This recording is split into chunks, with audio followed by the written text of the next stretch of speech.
I listen to the Black Guy Who Tips podcast because Rod and Karen are hot. Thank you, Captain. Welcome to another episode of the Black Guy Who Tips podcast. I'm your host, Rod. Joined as always by my co-host, Karen. Karen, queen of her name, consort of the realm, yes, and a bunch of other stuff. King of the Andals. We were gone because our internet and cable was out since Sunday, and then it came back Wednesday. We didn't want to leave y'all, but we had to do our House of the Dragon recap, and we had to do our premium sports show yesterday, which is why this recap is being recorded on a Thursday night. And many of you will listen to it Friday as a treat at work before your long weekend. Yes, you will. Taking you out into the weekend. For those of you that was wondering what the hell happened, why hasn't my feed went up? I know Roger has said taking a break, but I know everybody was like, but he said Tuesday. Damn, niggas. Yeah. So y'all took a break, but it was forced. Appreciate y'all. We back, ATTU verse figured it out.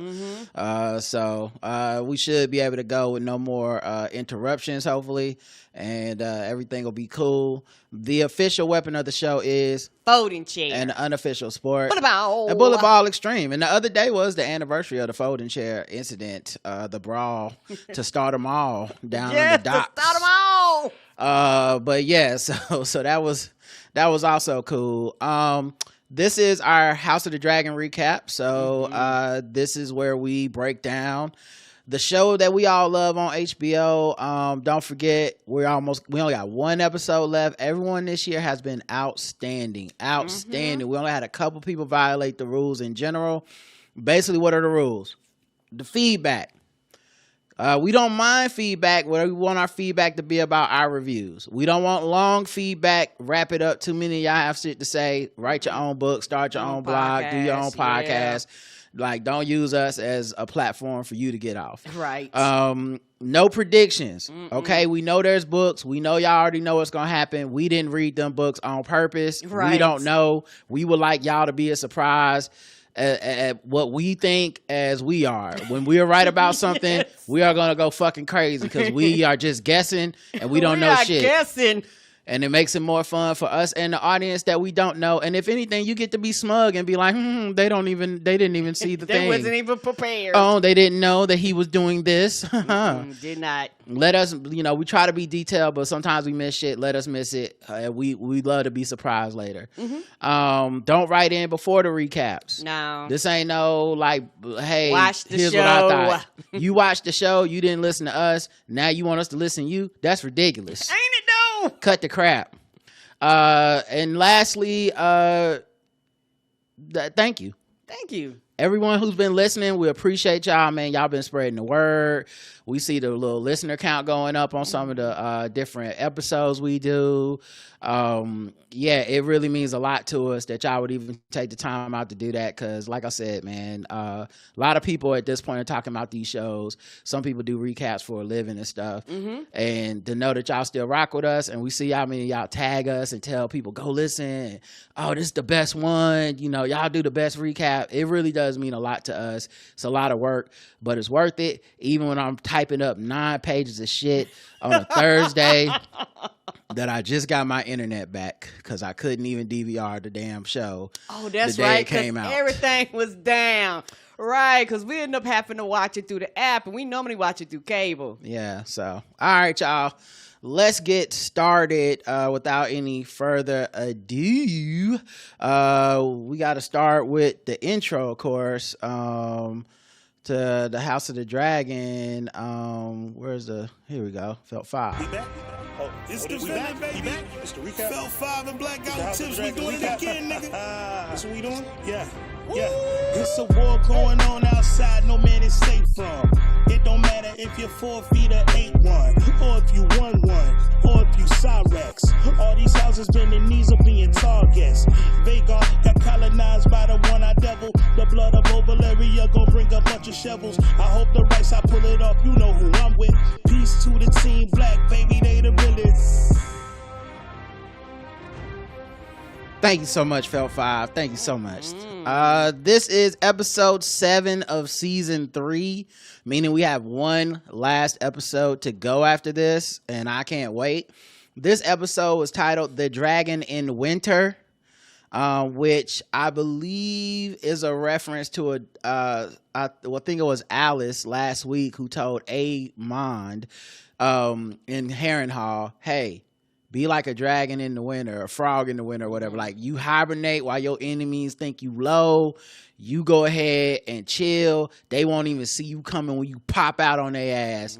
And man, message. It wasn't for Amon, no, but somebody did pop out on their ass this week. Yeah, they We will did. get to that. Karen, what'd you think of this episode in general before we get into the breakdown? This episode was really, really good. I enjoyed it. It bounced around, but it bounced around in a good way, and it kind of filled you in on the things that was happening while Sir Christian and, you know, the old cat daddies were strolling the tumble. Then, like, it just kind of filled you in on a lot of the varying different things that was happening, and it was a lot happening, and I'm really excited. I know we'll talk about this again, but I'm really excited about next week because I think the way, this is just I'm predicting. Of course. The way that they're going, I think next week would have probably been the penultimate episode of the season. Oh, you think so? You think they still like filmed 10 episodes this year too? I don't know if they filmed 10 or not, Right. but I'm just saying because it sounds like it's going to be a war, and you know, The normally battle. you have, and then the next episode,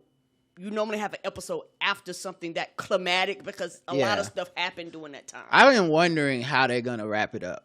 I am, because I know they got another season coming. That's fine, but I am wondering, like, how the hell do you wrap up, get to a stopping point at the end of this season? So many plot lines coming to bear, and it's fitting to go down in Tumbleton. It looks like next week, but for this week, I enjoyed the hell out of this episode. It hit some of my favorite characters. Yes, we didn't it even get to did. spend that much time with some of my favorite characters, but it didn't matter. No, it didn't. We got dragons. We got stuff that was kind of like off the beaten path of the main story, but still very compelling to me. And just some of the storylines that we've been predicting started coming true this week. And I was like, oh my God. So we'll get into all of that. Let's start first with the Veil. A lot happened in the Veil. Yeah, actually. it did. There was a lot of looks. It got crazy. Yeah, it real quick, didn't it? Like this is one of those weeks I almost don't know where to start because every place I can talk about something happening had some in it. shit going down. Yes, it did. And at this point, I'm actually ordering it in what is more significant to the Black Guy Who Tips recap rather than the actual show. Yeah, because you know, sometimes you can be like, okay, this, and this, but yeah, every location, regardless, It popped off. How big or how small, you could have spent 5 to 7 minutes, but something happened within that 5 to 7 minutes. Damon flies on Caraxes in the Veil to land at Larry Jane Aaron's castle. He ain't called first. She ain't know he was coming. He pulls up, storms in, pushes a guard to the side in the throne room, like, move. He's like, sir, you can't. He was like, move. Move, security. Do you know who I am? And he walked right in there. Now, Lady Jane was sitting on the throne, and she had some woman on her lap. And That didn't look like no servant. that didn't look like her daughter. You know, I didn't listen. Let me find out Lady Jane play for the Minnesota Lynx. You know she do. Let me see if she gonna be Play on for the stud. Sparks. She gonna be on Stud Buds next week. Yes, she is. I ain't know she got down like this Me with either. the fit and all that. It makes sense though. Yes, it completely does. Because, I mean, they were chilling like, why are you here?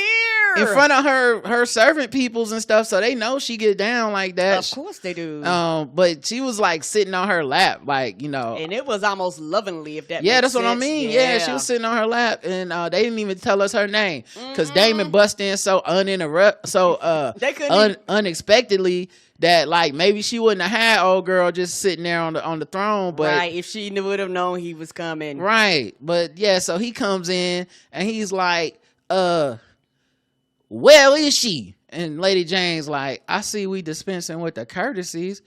Don't be slamming my screen door. Right? Coming in my house. I'm not trying to be funny. This is one time where I'm rooting for the white lady and she ain't wrong. 'Cause every time she turn around, somebody busts up in there demanding shit. I know she's sick of a Targaryen. I know she is tired of them niggas. She hate to see a Targaryen coming. She gotta be. Her and Ormond could. If Ormond had reached out to her, who knows? Come on. Who knows? She got the gold. She got 15,000 soldiers. Like, who knows what would have happened She if was he like, reached y'all out? ain't nothing but trouble. Cause she is like, damn. Every time I come in here, you looking for your wild ass hood ass family. Right. I don't want none of these problems. I don't even care about the war of the realm. I'm in here scissoring and throwing people down the damn and doing little it down hole. the drain pipes. What are we doing? So he's like, is she here? And she says, Lady Jane's like, Raina just flew just after I sent her to you. Like, as soon as you came in, I was like, hey, I saw her. I sent for you to say, hey, come get your daughter. And she left. And he's like, why you ain't chain her up or lock her in a cell? And she was like, because she got a dragon? Right. Right. Like, make it make sense. I'm not trying to die. Don't you know this dangerous for me too? And it's a wild ass dragon, so she really can't control it. Like, we lock her up and then she burned the castle down. What the fuck we supposed to do? Right. So he's like, look, I told Raina, I talked to her, she promised she would remain in hiding. Lady Jane White, well, she obviously lied. She's all out here in these streets. Everybody talking about her all around the Vale. Like, it's Sea Smoke guy. I mean, Sheep still got a dragon rider. They standing around, flying around everyone. And they did something clever because they said she is a dragon rider who lives among nettles and sheep. And I guess Nettles is the actual character from the book that rode this dragon. It wasn't Raina. It wasn't a whatever. I don't know about all that shit, but, you know, cool little hat tip or whatever. I doubt it'll make the book readers that wanted to see a different character happy. But I like what they did in that they didn't waste this black girl character on this show. Right. Because I really feel like this kind of character felt like such an afterthought for the first 2 seasons. Yes. And now she's actually a major player, even if her play is fucking shit up. At least she, like, hey, this is what the show is. Equality is not every black character is a great representative. Equality is sometimes like, yo, she's a really bad fuck up with too much power. It's like, yeah, cool. So are all the white people on the show. Yes, they are. So then, it made me think about, this is my problem with Damon's lies. This is why I say lying is a superpower in the show. Laris being the best right now. He is the best, ain't he? Ormond's good too. You know, like, there's some good liars on the show. But Damon's one of the worst ones because he lies for expediency. Yeah, so he don't really think about the whole process. When he told the lie, we knew you didn't kill your believed. daughter. You just threw a head on the table. Yeah, Everyone in the room was like, what? Eyebrow cock. This seemed like a lie. And here you are a couple days later back in the Vale like, damn, my lie didn't work. Of course not. It did not, sir. You're depending on a mentally imbalanced like 12-year-old or some shit to keep up the illusion. It's terrible. Right. She's a child. Jane was like, look, I'ma just tell Ray because I'm already gonna get in trouble. Yes, y'all wasting my motherfucking time, and I'd rather her hear from me than to find out any other way and to find out I knew and all. Because my whole thing is, I told the bitch to go on and stay in the cave because she cried and said she had to have a dragon, and then she cried, I lost my family. Well, then, bitch, that's the cost of getting a goddamn dragon the wrong way. Right. You're supposed to be watching them kids.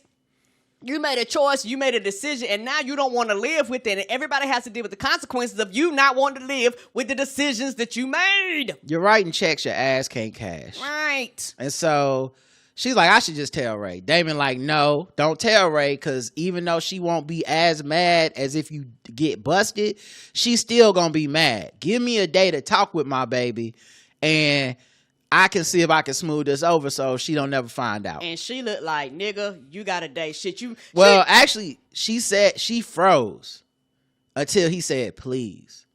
Because he came in all high and mighty like, hey, just give me a day. And she was looking like, what's the magic word? And he was like, please. And she was like, okay. Yeah, and truth be told, I don't think he had a day. I think he had a smooth 12 hours. She was like, look, if I don't hear from you within 12 hours, the report is going out. So she tells him, look, Rhaegar was spotted by this place called Fair Market.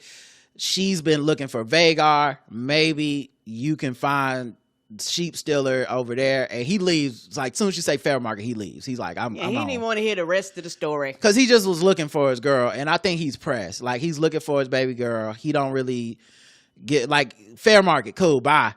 Right. Meanwhile, Bayla, fresh off of sexting her uncle brother, Yes. Alan, the bald-headed son of Corliss.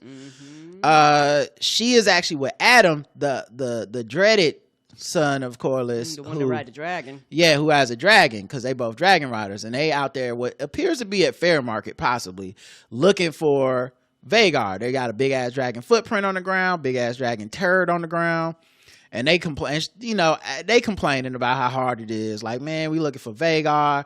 This is crazy. Bayla's like, I think Ray just keeps sending me out here because she mad. She don't really fuck with me no more. So she got me out here looking for this dragon, even though she don't want me around in King's Landing.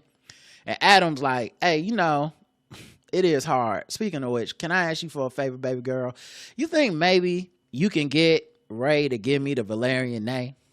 Same thing his brother asked her. And Ray is like, Bayla is like, Ray don't listen to me. Right. What kind of power do you think I have? Yeah, like, I lost all my power when Jace died. But Yes, like, she I'm not did. gonna be the queen. Like, it's over for me. And then Adam is like, yeah, but what about Damon? And she was like, do it look like my daddy be really even fucking with us like that? Like, no, it's like, you got a dragon. Why you even want a name? Don't even worry about it. And they not gonna listen to me, so just stop being pressed. A couple of things here. The first being, I love when the show speaks on like the kind of classism, capitalistic system, whatever you would call it, that they're in, because you do have a dragon, but a dragon by itself isn't really power. It's not a name. It's not a lordship. You don't own land. You like, Rhaena has a dragon and she lives in the fucking caves. So like, having a dragon is like that pipe dream. All these people are like, if I was a dragon rider, and then they get in there like, I don't even have a house. It's like buying a nice car. I don't think I don't know where to live. Yeah, it's like buying a nice car. You gotta sleep in it. Yeah, and that's Ulf's biggest thing. He's like, yeah, we got this, but what do we really own? What do we really have? It's not just Oath's biggest thing. It's all of them. Yeah. Because listen, the Valerian boys want the Valerian last name. The bastards do. Right. Hugh wants a house and his wife home. Ulf obviously wants to be able to go out and do hood shit with his friends and still have his dragon and get a township and a lordship. Like, it's saying something to everybody that like a dragon isn't necessarily the means to an end of power. It's not even really. It's more seem like it's their station doesn't necessarily rise just because they have a dragon. Agreed. And that was something that the dude from Tumbleton was talking about when he was like, because there's a difference, because a lot of times when like lords and like people of wealth, all their basic needs are met. So their perspective, not trying to funny with the dragon, is different than somebody else who, like you say, who has never had. Yeah. And all of a sudden you go, here's a dragon, and what else? It's like materialism almost. Like, not that it's the same, but it's like how if you think, everyone thinks that they're like a car or some material possession away from like, man, if I had that car, everything would be all right. Right. And you get the car and you're like, I still don't have enough money in my bank account. I still live in the hood. I still like, now I worry about people stealing the car. Right. This has made my life worse. I got to pay insurance. Money. Yes. Yeah. It costs more to fix the car, you know. Uh-huh. I don't even want to know what a dragon bill costs. No, I do not. And so then Adam puts the charms on Bayla, which I had sensed a couple episodes ago. Now she the one that put the moves on Alan, his brother, but he's the one that's kind of been smooth talking her. And it was interesting because this time it came off a little different to me, because he was like, you know, if I could gain the favor of a highborn lady, then I could get that name and maybe become a lord. You know what I'm saying, girl? And she was like, oh, so your brother told you? And he was like, my brother did what? Yep, Record scratch. Right, then the conversation stopped, and I bet you at that point in time she was like, "Oh, they hadn't talked to each other." They both had a face of like, "Wait, you smashed my brother, and what did you think was happening?" Because she's realizing, "Oh, you was trying to push up on me," and he realized, "Oh, you don't fuck my brother." But a dragon popped up in the background, so they couldn't have that conversation. The reason I say that this came off different to me, though, up until this point, I had never really looked at Adam as kind of like a version of his father, where he wants that stability and nobility so hard. He was kind of like, was it a calculating move to push up on Bayla? Like, maybe he's not even really that into her, but he sees her as a means to the rung of a ladder of power. Yes. So this gave me that. I was like, because up until this, I've been like, oh, maybe they're going to be like some sort of like love interesty thing. And it felt more like he was like, I just need a lady with a highborn name so I can get the Valerian. Like, I'll marry you, take your last name, and now I'm a Valerian, whatever I got to do. Yes, sir. So then they look in the background, they see a dragon, they wonder if it's Vagar, but then she says it's not. It's Sheep Stealer. We see Sheep Stealer flying around. Just a flying. Right, just flying his ass off. Raina is on top of him, and they got the windows down, the music is up, like they just chilling or whatever, and then riding through the hood, ass music, disturbing everybody. Yeah, everybody chilling. They looking up like, the fuck is that? Right, just turn me up. Yes, just flying over everybody. Everybody looking like, the fuck is that, a dragon? They're like, here she go with that dragon again. Right. So then, and then she wondering why everybody's spotting her. The fuck? Damon pulls up on Syraxis and is like, get your ass down. Get down. And so the Sheep Stealer in her land, and then he lands after them, and they get off, and he fussing at Raina like, didn't I tell your ass to stay in the fucking cave? You promised me. And then the dragon, Sheep Stealer, was like, y'all, you gonna stop yelling at my pet? You gonna stop screaming at her? I picked her up. I picked this stray up off of the ground. You're not gonna just talk to my pet human any old way. Right, and raised her, you know you not. You a wild human. Stay away. She looks scared, so I'm gonna defend her. Yeah, like we thinking it's a wild dragon. The dragon like, you a wild human. Right, you are unpredictable. Stay away from my precious pet, baby dog, baby girl, a human. And he was like, look, I told your ass, and now look at you. Okay, get over here, let's talk. And Sheep Stealer lunges at him because it don't know all that. It's like, hey, why the fuck you, this white man yelling at my little black girl? Right. And he roars so loudly that Damon actually falls down when it lands on the ground. Mm-hmm. And then Syraxis, his dragon, starts to attack, but Damon like, ho, chill out. And she's like, now you know Sheep Stealer bite, and he don't listen to me. I'm like, you are the worst dragon. Right. You know person. You're not home trained. What are you doing?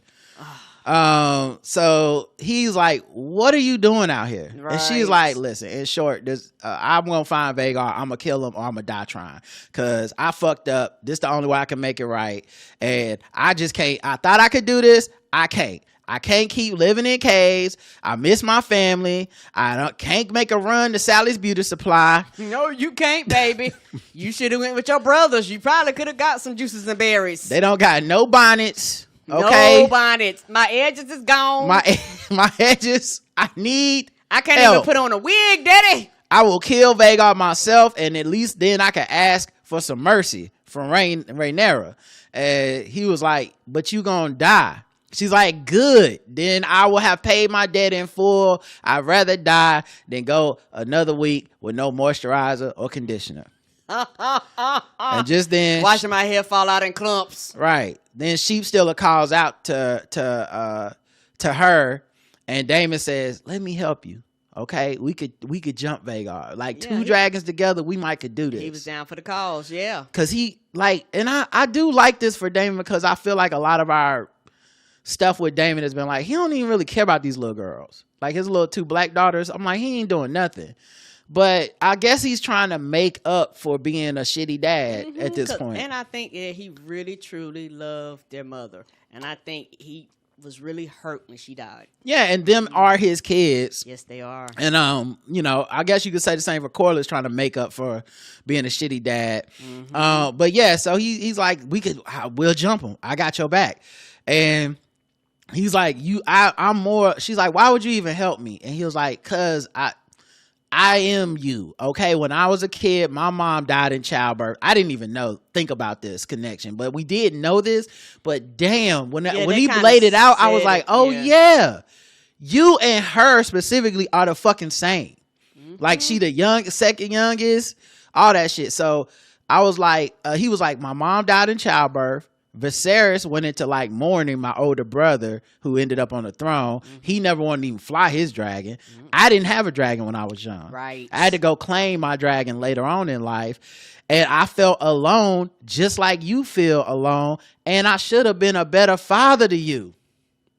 I said, look at this man over here trying to make up for lost time. Yeah, he was. Like he really was. Because he was like, cool, I'm down with the calls, but I need for you to calm down. Yeah. Like you looked at her like you doing too much. I loved it.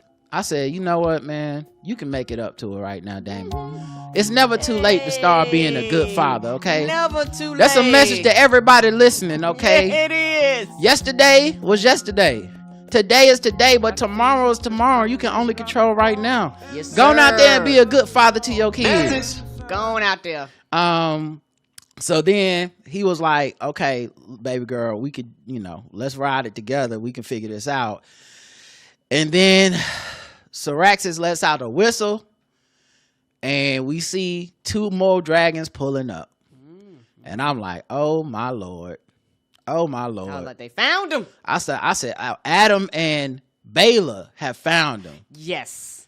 And then they got closer because she was like, you lied, Daddy. You said you was coming out here by yourself. He was like, I didn't betray you. Right. I didn't even know they was coming. Girl, you better run. Right. Run. And then the dragons land, and it was worse than Baela and Adam. It was Ray and Adam. Yeah, I saw her get up. I was like, oh, shit. She was like, fuck it. I do it myself. They low-key lucky Ray Dragon not that big. Yeah. Because if she was riding Vagar, I really, honest to God, think she would have just fried everyone on the ground like, welp, that is taken care of. We'll never solve the mystery of why he was doing what he did. She'd have fried them from afar off. The rider is dead now. I know that. For a fact. But her dragon not that big though. So she pulls up with Adam. Adam's on sea smoke. And they land. And like I said, Damon tells Raina, girl, run. Run. That's all I can tell you. The popo here, run. Ray didn't bring Baela. Why do you think that is? Because I don't think she knew that Raina was the rider and the sister. I just wonder why she didn't bring her. Like, maybe she really is mad at her, or maybe, I don't know. They felt like they needed a dragon to guard the castle. I don't know. They're going to have to answer that question. And it may have been like, hey, I'm going to go. You come with me, and basically you protect the castle because the other 2 is out there at Tumbleton. Yeah, because we haven't seen Hugh Hammer all episode this week. No, we have not. So it's going to be interesting the last episode with him, particularly with his wife going, who are you? Yeah. So then Adam takes off running after he gets off his dragon and runs after Raina, who she was booking it, but he hit that ground running like a 4.240. It was like, girl, you gonna get caught. You malnutritioned. I'm like, girl, yeah. Ain't no practice protein. She only eats sheep. She was dressed in sheep. Oh, she ain't had no vegetables. That's right. You eat all of the protein, but I know you ain't been exercising. Yeah, you just been in that cave sitting up in your room. All 4 of the dragons growl at each other, and she tells her dragons, hey, y'all be ready. Stay vigilant in case we need to attack. Damon tells Caraxes, his dragon, chill out. Nobody tells sheep still or anything because it can't speak Valerian and it don't listen. It don't listen, and its owner ran off. Right. So it's like a wild ass pit bull in your neighborhood. So Ray asked Damon, what's your agreement with Sheep Stealer's Rider? Because she still doesn't know that Sheep Stealer's Rider is his daughter. So she's like, what the fuck are you doing? What, you got some type of deal with this nigga? And he's like, and she's like, don't lie, because you on my last nerve. It'll be the last time. And he says, I didn't mean to lie, but can you call off the dragons? And Adam comes back, and he got Raina in tow. He done grabbed her up. And Damon says, please, to Rhaenyra. She's not herself. Ain't she not? And Rhaenyra says, Raina, it wasn't you. And man, the delivery of this line was so good because it reminded me of when she said to Jace, like when he was dead and she was talking to his corpse. Because she felt so betrayed, but she's like, I know. She's putting it together like, you was on Sheep Stealer and you got Jace killed. You attacked. What? Nah, couldn't be. But then she realizes it was true, and that's why. And then she also puts together in her saying, like, this must be why Damon was protecting her. Yeah, protecting his daughter. And he's like, and truthfully, in my opinion, he literally would have been better off going straight to her, but like, fuck whatever you talk about. I'm gonna tell her the truth right now, right? And then we can handle it from there. So, and the problem is that Raina's so unstable, and her whole "I just gotta have a dragon" shit is so crazy. Mm-hmm. I don't even know that there's any good way out of this situation because it's so fucked up. Mm-hmm. Like, because if they would have came to her and said, "Look, baby girl, we found that we know it's a mistake. You messed up, but you got to give up this dragon and come home." Yep. She would have been like, "No, I love him." Right, you got to give up this dragon. It's one of them things where, you know, because of the time I'm going, it's like she mentally broke. Yeah. Mm-hmm. He just hit me because he loved me or whatever the fuck. Right. So then she's like, so that was Sheep Stealer. Ray is like, so Raina was Sheep Stealer's rider. Mm-hmm. And all this time you knew. And she looked at Raina, who's basically giving up now. She says, this is finished. And Raina fell to her knees, and Sheep Stealer lurched forward. Like, leave my pet human alone. How dare you yell at her? And Damon, once it leaped forward, Damon ran and got on Caraxes. Yeah, because he was like, this ain't good. Everybody's out of control. Cyrax, who is Ray's dragon, basically just flamed up Sheep Stealer and then started fighting. Yeah, you got dragons with no riders on it. That's very dangerous. Shit, they're dangerous with the riders, but without the riders, they're like, bitch, I do what I want. Yeah, and then because they're protecting their riders. Yes. And so then while Cyrax was fighting Sheep Stealer, Ray and Adam and Raina run off to the side trying to avoid, you know, getting hit in the melee. And what unfolded next is a scene that would have landed Mike Vick in jail. Because these dragons went total like pit bull fight. Like I'm sorry, John Bernthal, but they was going in. They was like dogs that had been trained to fight off the leash. Yes. And they started fighting. Sheep Stealer started beating up Cyrax, but then Sea Smoke joined in, but then he shook Sea Smoke off like, get up off me, boy. Yeah, he did. Calm your ass down, boy. And then Sheep Stealer starts dragging Cyrax around, pinning it on the ground, but then Cyrax being a little small and like kind of like more frisky, it cut Sheep Stealer's like stomach and neck area with his claws, and you could hear the acid like hissing sound bubble up from his guts because the hot dragon blood hit the air and it was just steaming. And then Damon got on Caraxes, and Caraxes got a long neck. And I didn't think about this because I always thought the long neck meant, oh, it's a long, weak neck, probably easy to kill. No, this motherfucker got the reach. Yes. The CompuBout stats was on this side. Okay, Jim.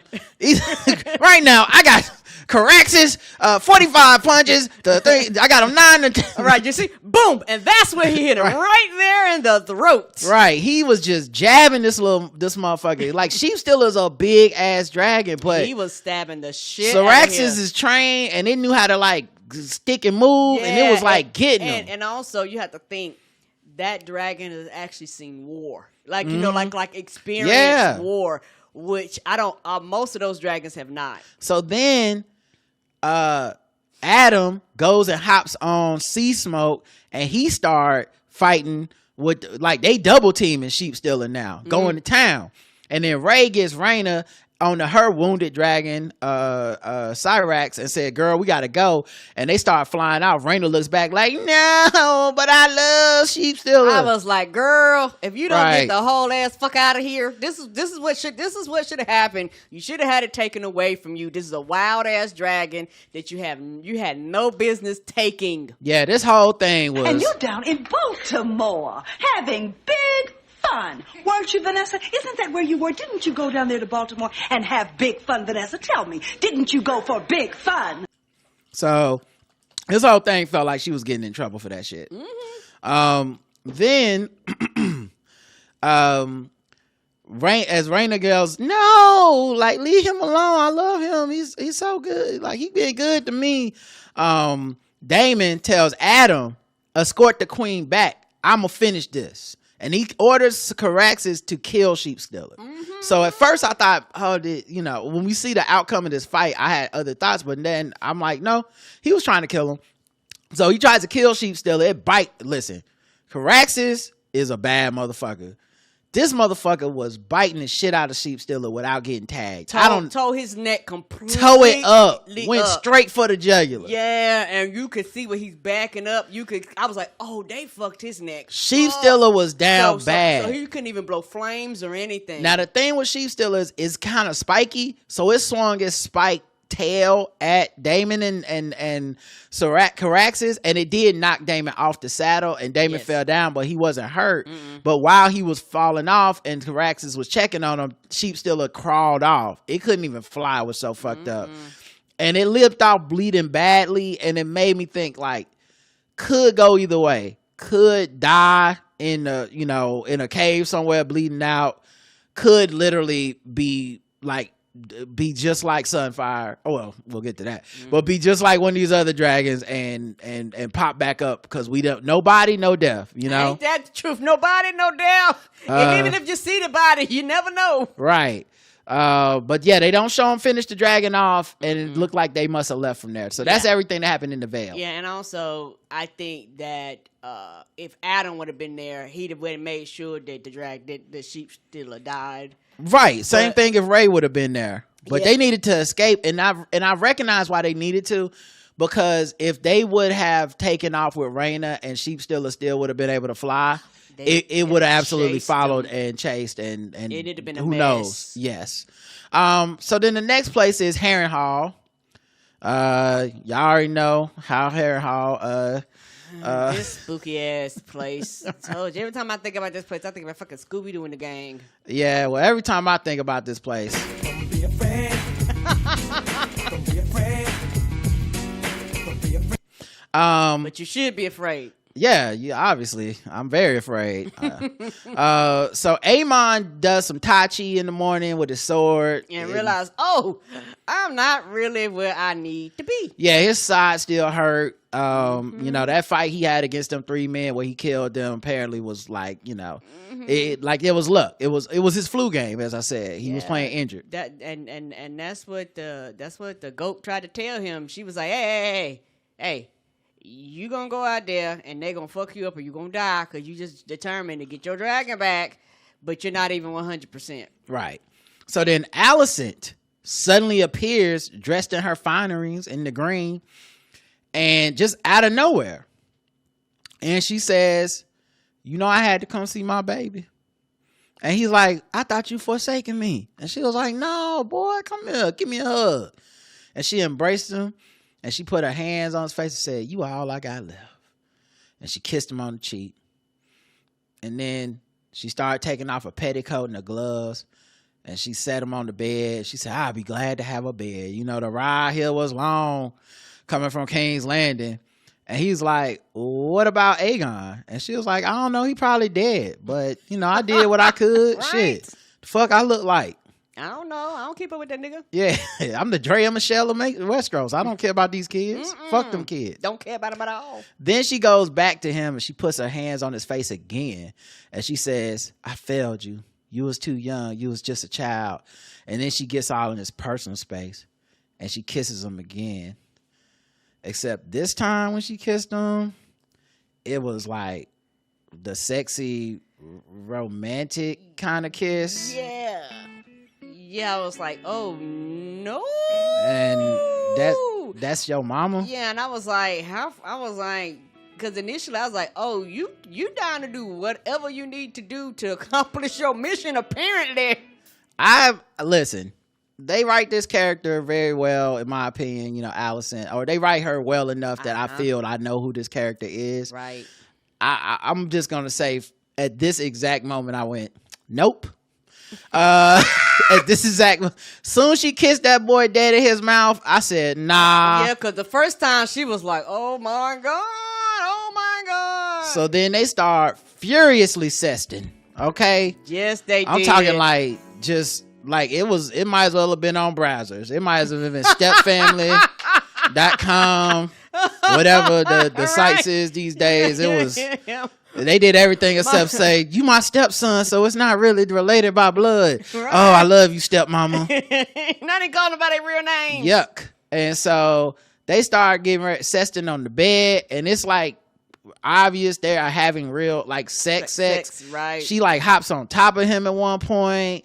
And then she says, and in this moment, I will give you a son. But her voice sounded messed up. Yeah, it sounded like Allison mixed in with somebody else. Alice. Yeah, yes. It felt like it was like in stereo from two different people. And suddenly she morphed into Alice Rivers, and he pushed her off of him. Right. And Alice was like, Amon, what have you seen?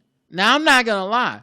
First time I watched this, I went, so is she like Melisandre from the first, Melisandre from the first Game of Thrones, where she had a charm that made her look young, but she was 500 years old, and one day we saw her without the charm on. I think this was and she looked like the Crypt Keeper. I was like, oh my God, she's doing an illusion on him and putting a spell on him to make him like want to have sex with his mama. Yeah, and the thing is, or use the fact that he wants to have sex with his mama to get him pregnant. Right, and the thing is, she asked him because whatever it is, she was like, whatever I was doing broke. So you seen something. What did you see to cause you to kind of come out this trance I had you so in? I'm imagining maybe like it's a sex or romance spell where you like enchant the man to see something. I don't know. Right. But also at the same time, like if she was doing this spell, it shows that maybe it's not like she's psychic and she knows what you will see. She's like, I just want you to see like the sexiest possible thing. It's like having sex with that's what he saw. It's like having sex with Mystique from the X-Men, I guess. Where it's like, I could be anybody. Who you want to have sex with? I can be that. You think Power is sexy? Okay, I'll be Janet Reno. Let's do it. So then he pushes her off of him, and she does look confused. Like she did not look like this was part of the plan. Nope. I was fucking with you. I was trying to make you think this. But also, whatever her enchanted witchery is, I bet it's fire. I bet that thing is fire. I don't know. I'm not saying I want to find out, but I bet it's. I don't ever want 500 years of fire she's sitting on. Amon gets up, runs outside, where he finds his actual mother dressed exactly like she was dressed in his dream, which fucked his head up. Yes, because I could see. I could have seen him flat out just attacking her. Right. Now, we know when Damon was there, she had him, Alice Rivers had Damon drinking something that made him have visions, and he had sex with his mom in his visions. So I'm like, is it the drink? Is it Harrenhal? Is it also the Targaryen, like, ancestral trauma of years of just family humping that just gets, these boys all got the Oedipus complex? I don't know. And I think she's really old, and I think she's seen enough. Alice? Yes. Okay. Like like over the years, so she kind of knows what works and what doesn't. But work. I'm saying I think it's something got to be deeper than that, because he saw his mama in the exact clothes she showed up with. Almost like he had a vision of the future, like the Targaryen dreams. Like true. That just is too crazy of a coincidence. Right, particularly for them to have the same exact outfit on. Like that was crazy. Like, is he getting like a future flash? Was it trying to warn him? I don't know. Yeah, it's something, and he don't know how to interpret it. Agreed. It was crazy. It fucked my head up. But once again, I'll remind you guys, this is Harrenhal. Don't be afraid. Don't be afraid. I don't know what the fuck Harrenhal be on. Either. So then he's like, she's like, oh, she goes, Amon. And he looks up like, oh shit, it's my mama for real. And she catches up with him. They go walking through the hallway. She talks about her harrowing journey and how not heroin, and how Sir Adrian helped her escape. And, you know, he came straight to Harrenhal from King's Landing, and he's so loyal. And he got me out of there, and just singing his praises, because the plan is from last week, she's supposed to bring this guy to Harrenhal to assassinate her own son. And she's gonna sneak him in under like he's a loyal servant, and then I don't know when, at some point, he gonna get the drop on Aemon, kill him, and then she could go back to King's Landing where her and Helena will get to be free. Okay, that's the plan. That's the plan. Aemon suddenly turns around while she's telling him like, oh, you know, this road was so dangerous, and he grabs her face, almost scaring the shit out of her. But he's clearly trying to see, like, are you the real you? Yeah, or is this another Harrenhal vision? Touching her hair and shit. Yeah. And she's like, have I done something to offend? And he's like, nah, he didn't want to say, like, it's, you know, I've been having dreams. So, and he definitely won't be like, you know, I just fucked you upstairs. This is weird. Okay, this is crazy for me. Right. So she puts her hands on his face and go, just like she did in the vision, and goes, you're all I have left, which is the same thing she said in the dream, which is why I said, is some of this like a prescient future forward vision or something he had? Yeah, I think it is a possibility where it's that he's not a full-fledged dreamer like his sister, but he might conceive, and Harrenhal might unlock it because Daemon had visions. Yes, multiple. But it unlocks something within inside of the possibly the Targaryen blood. And it wouldn't be crazy for us to realize that this is something that she's seen in before. Like these things get unlocked. Who is she? The goat. Allison? Mm-hmm. Allison the goat. That's a good name. I'll try to remember to call her Alice. Because every time I pop up, Alice the goat. Yeah, every time I see a goat, she just pop up. Yeah. Well, so he at any rate, he touches her face and she puts her hands back on his face. It's like, you're all I have left, which is exactly what she said in the dream, which is crazy. And then Sir Adrian is waiting outside. She's like, oh, here's Sir Adrian. He the real one. He looked out for me. He got me here. And Aemon goes to greet him, and then Alicent looks on nervously in the background, and Aemon is like, seems I owe you a debt. And Sir Adrian's like, I only did as my conscience commanded. The Queen Dowager was treated shamefully. I can't let your mama get treated like that. You know, I got her back.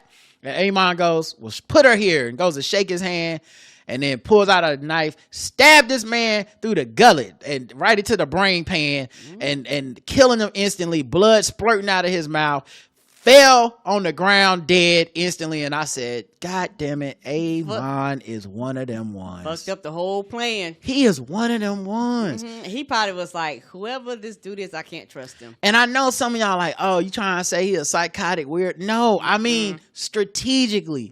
He is so right. Because forget about trusting the guy because he thought he was, I don't think he had any inkling the guy was going to try to kill him. I think what he was saying was, no one can know I'm here. Right. We just killed a stable boy. Like, word of me out. Mercenaries have been showing up at our doorstep the whole time. And this is just an extra person, right? I don't trust nobody but my mama and Alice right now. Right, because if he runs away, all hell gonna break loose. Nope. Right, so he killed that man immediately. Yep. Just no variables allowed in my equation. Then he apologized to his mom. Was like, there's secrets here and I can trust no stranger. Of course, Alicent is 100% blown. She shook because she was like, well, shit, what am I going to do now? Right. I can't just go back. Yes. Like that basically the camera zoomed in on Alicent as she watched her son kill his would-be assassin, and now she's stuck in Harrenhal with no protection, a crazy son, and a witch bitch living inside. And it was like, yeah, it was. Boom. So she was like, well, damn. She's like, what am I gonna do now? And then out of nowhere, here she come again. Allison popping out of a shadow. We did like camera pans over. She there already.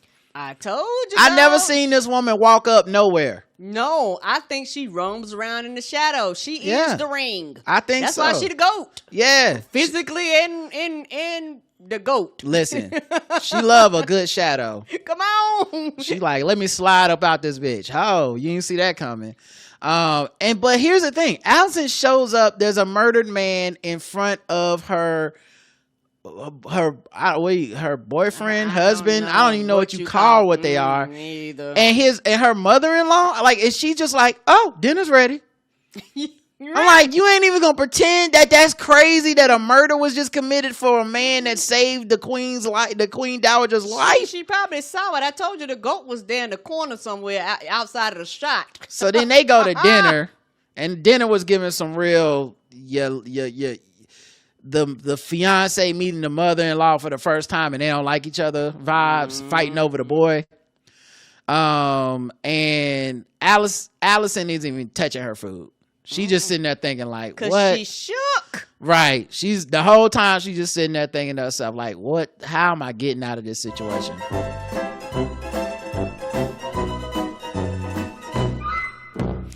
So while she's not touching her food, she asks Alice, so how you know my boy? Right. Which is very valid questions. Because women know when somebody's fucking their son. And Amon's like, well, actually, Mom, she saved my life. And Allison is like, did you save your life at your Lord's direction? And Alice like, actually, I'm a bad bitch that do what I want, so I did it because I wanted to. And Allison scoffed at that and was like, yep, because who is this hoe? They believe in them 7 kingdoms, right? The 7 stars. The seven is what they believe the in. 7, But yeah. I think what she was really getting at is like, who is the man of this castle?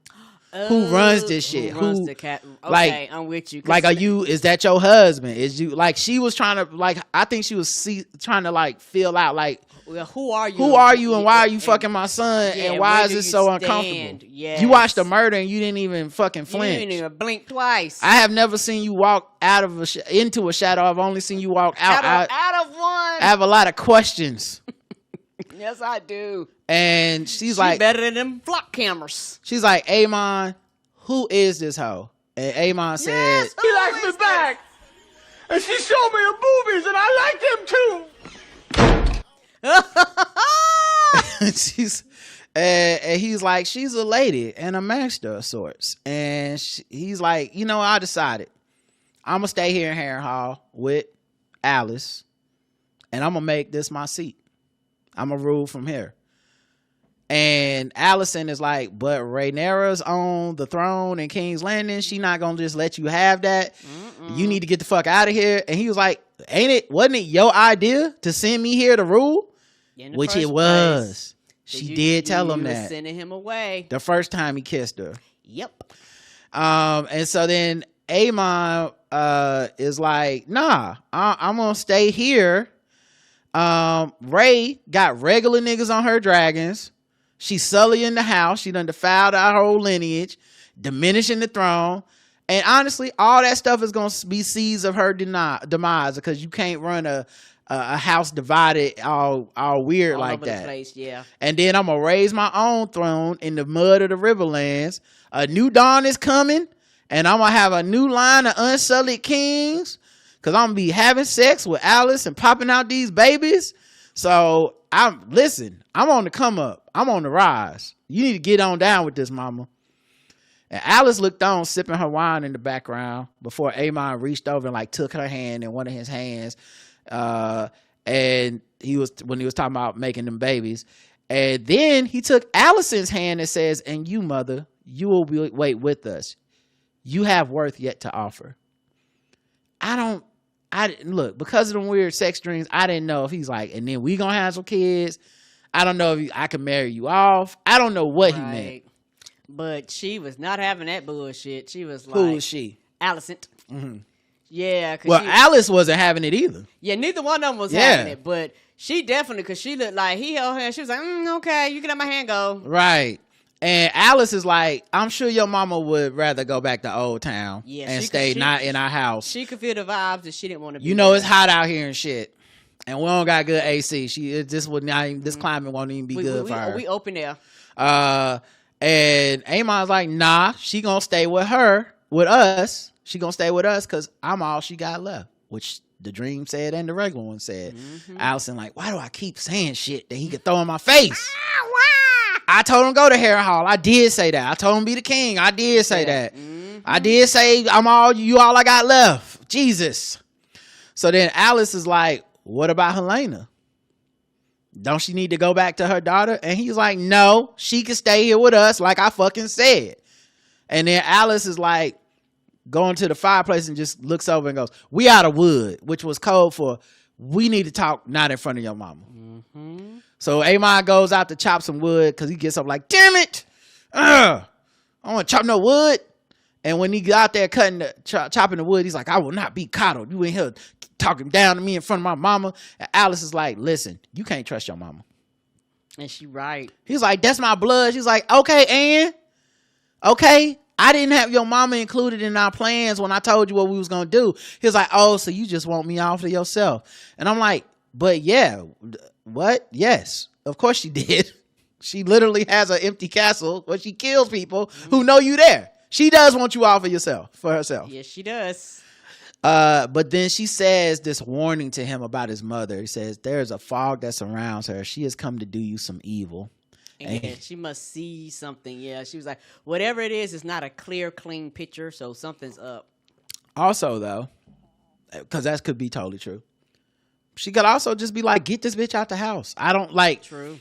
Her plans are being disrupted by the presence of Allison. So Alice the goat might be like, hey man, you need to go ahead and get the fuck up out of here. She gotta go. She the worst. Go. Anyway, he looks her in the one eye and says, you be wise to keep your dark thoughts to yourself. And she goes, of course, all you Targaryen boys all want the same thing, don't you? Motherfuckers. And Allison goes back outside while this is happening, and she loots the corpse of Sir Adrian and finds a dagger.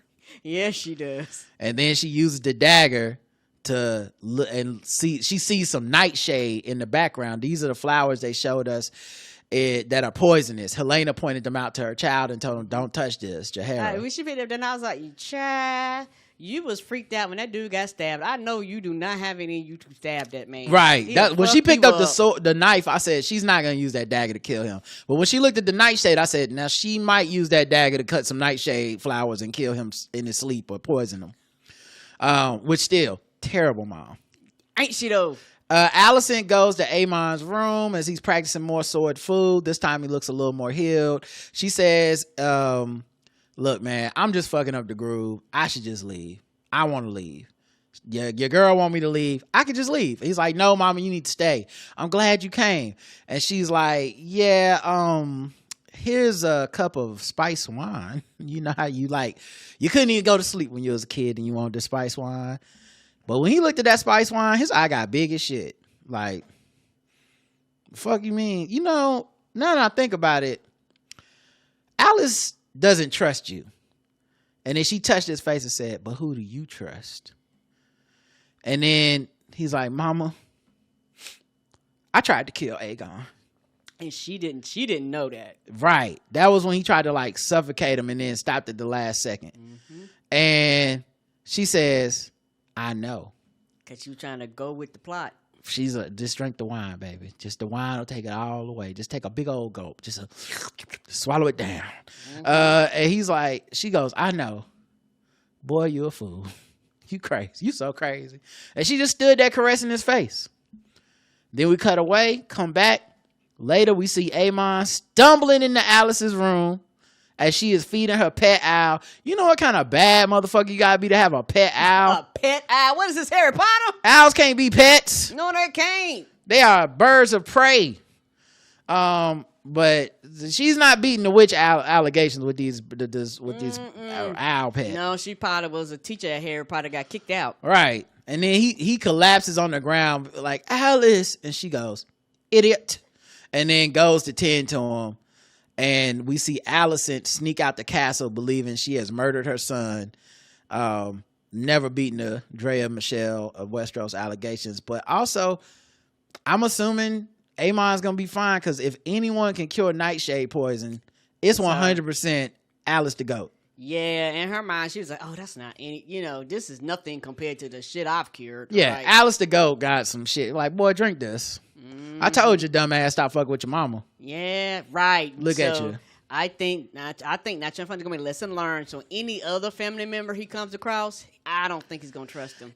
Yeah, and I mean, who knows if his mama gonna get away? Because now she got to hit that road by herself. That's the same road that With no protection. Yeah, like, and they was like, people be out there like brutalizing women and shit, dog. Yep, Like, who and knows? killing them and kidnapping them and shit.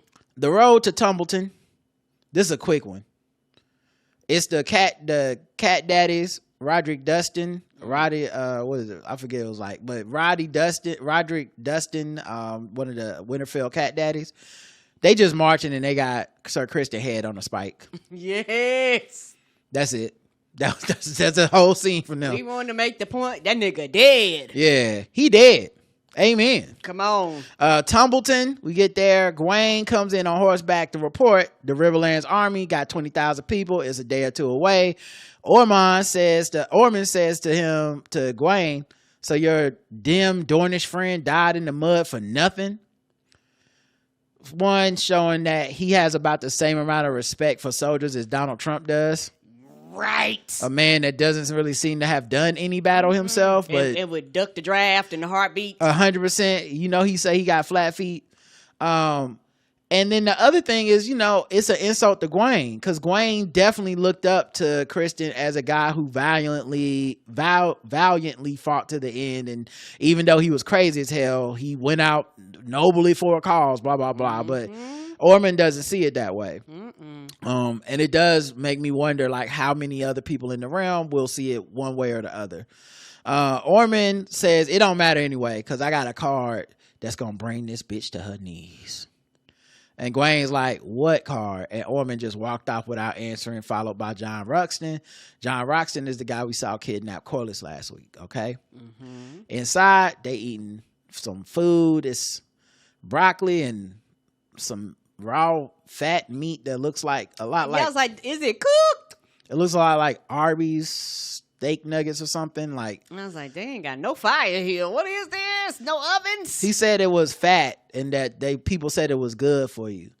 And I'm just rolling with I think he's a podcaster thing, because that feels like ivermectin to me. That feels like some alpha brain shit. Like, I only eat fat for my dinners, fat and broccoli. And that make sure you do it too. alphabrain.com. So he offered Corlys some food, but Corlys like, I don't want anything. He's like, drink some wine. I don't want your wine. What is this? Right, you gonna kill me, get it over with. Yeah. Don't waste my motherfucking time. You didn't bring me here for nothing. He's like, is this my last meal? You give me pigeon pie before executing me? And Ormond's like, why would I kill you, dog? Like, I fuck with you, man. At least drink the wine. It'll do something about the smell of this place, because he think everything stank. And then Corlys is like, bro, what you want? And Ormond's like, look, I think you can help me. And Corlys like, as a hostage? And Ormond's like, look, if your men from Valeria, see that I have you hostage, they probably won't go to King's Landing to defend King's Landing. And if they don't defend King's Landing, it will fall to disorder and disarray, because Rhaenyra doesn't, all the gold cloaks are dead. She doesn't have any control over the people. And I just have to wait. And on a couple of levels, that was interesting to me. The first being that he has shown a lot of, from a distance, esteem for Corlys and his upbringing. The pure Valerians and all this shit. He don't fuck with the Targaryens, but the Valerians he like. You don't ride dragons, basically. But they do. Valerians can ride dragons. But Corlys specifically does not. Yeah, they can. I guess Valerians can mix with Targaryens and also incur. I don't know. Somehow they can ride dragons. Anyway, point is, Corliss thought, oh, you gonna use me as a hostage to try to get Rhaenyra to come to the table. She don't even fuck with me. And he's like, yeah, I know. And I was, like I said, it was interesting. Ormond knows.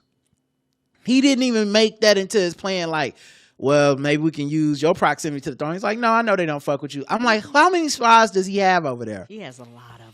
So then Darren asked out loud, how's it gonna help to sow discontent in King's Landing when the Winterfell cat daddy's gonna be here tomorrow and whoop our motherfucking ass?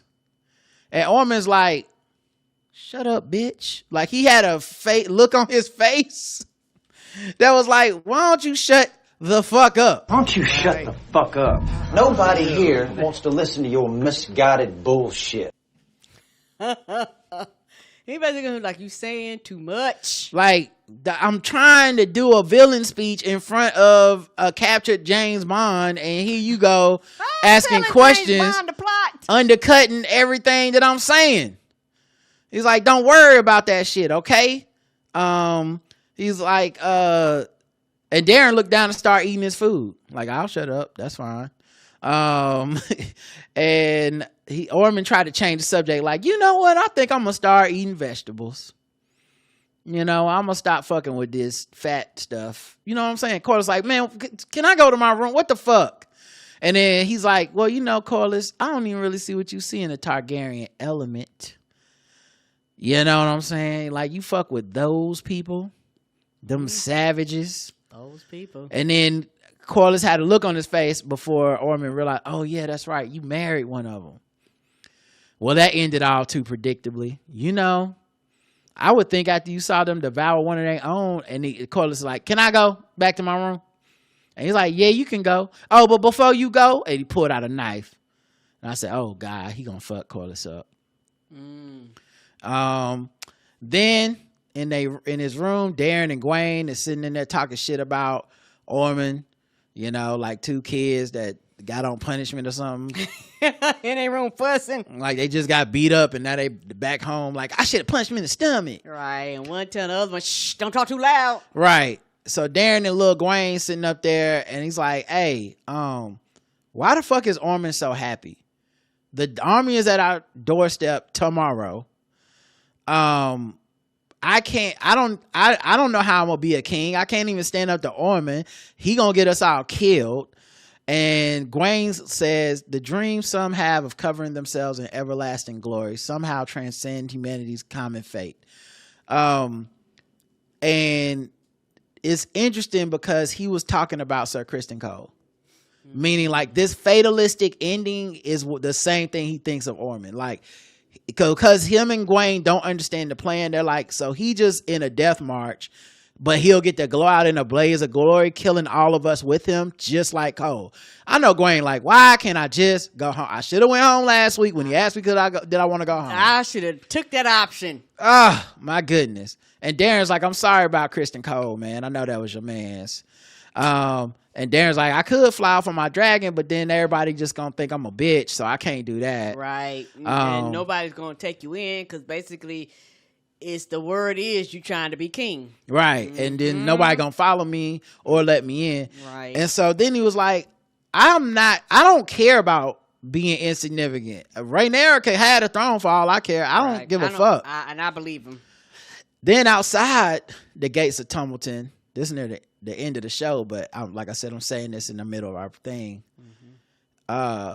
But outside the gates of Tumbleton, we see like a group of men surrounding the fire and two men sitting at the fire, and it's Ormond and Ulf. Rob is right. Yep, Rob is right. Rob is right. Rob is right. Yep, Rob is right. Yeah, Rob is right. Whoop, what was that again? Oh yeah, Rob was right.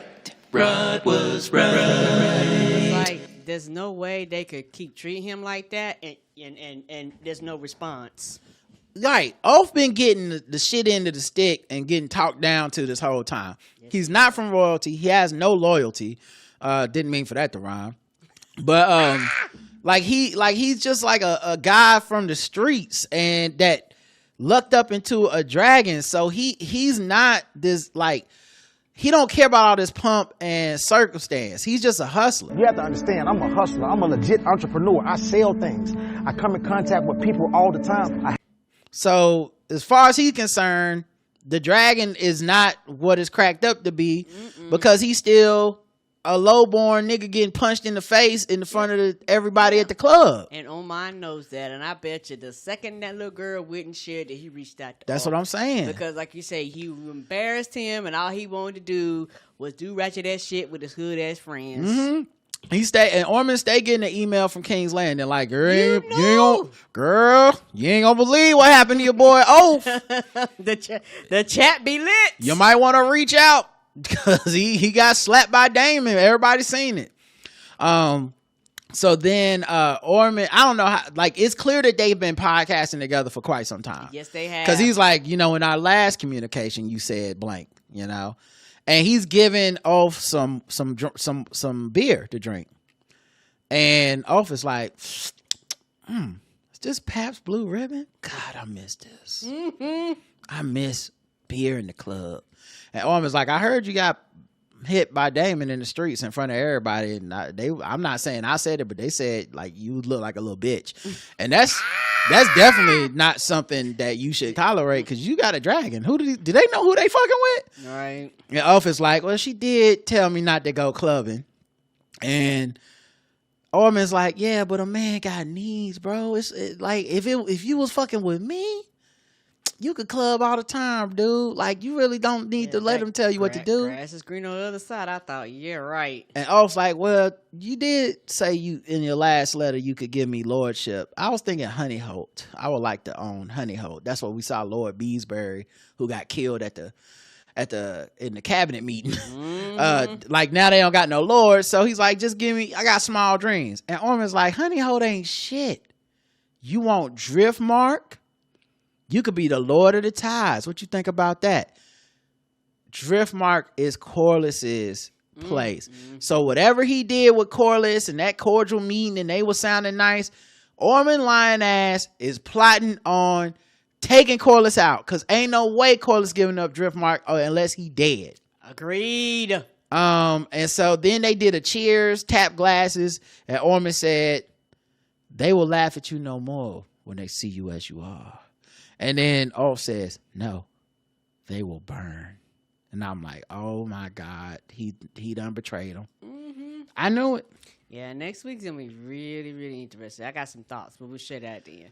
Yeah, for sure. But yeah, he like, it's sad because you saw it coming the whole time. That's what happened when you put these motherfuckers on the dragon and they ain't never really did shit. You know what I'm saying? They don't got no loyalty. King's Landing, no family ties. Like, it's different. Yeah, it's different over there. King's Landing. Sorry, just making a note real quick. We get into Helena's room where she's having a dream, where she's in the courtyard of the Red Keep, and she pets a gray horse, and then the gate opens and the sun shines on her face, beckoning her to freedom. Before a voice in the background calls her name, and she wakes up, and it's fucking Ray sitting over her on her bed, startling her awake.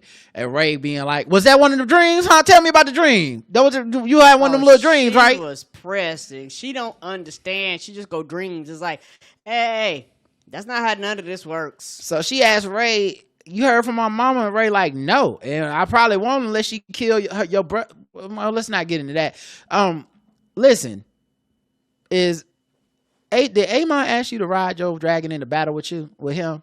And she said, yeah, yes. He did ask me. And she's like, yeah, that's what Lord Corliss thought. That's what Ray said. That's what Lord Corliss thought. He would ask you to do that. But Helena's like, I don't even really like riding my dragon. I'm a peaceful person. I don't want to be in no battles. Right. I don't like the way the dragons make me feel. Right. And she was, I could see her going, And Ray is like, my daddy was like that. Viserys never rode his dragon.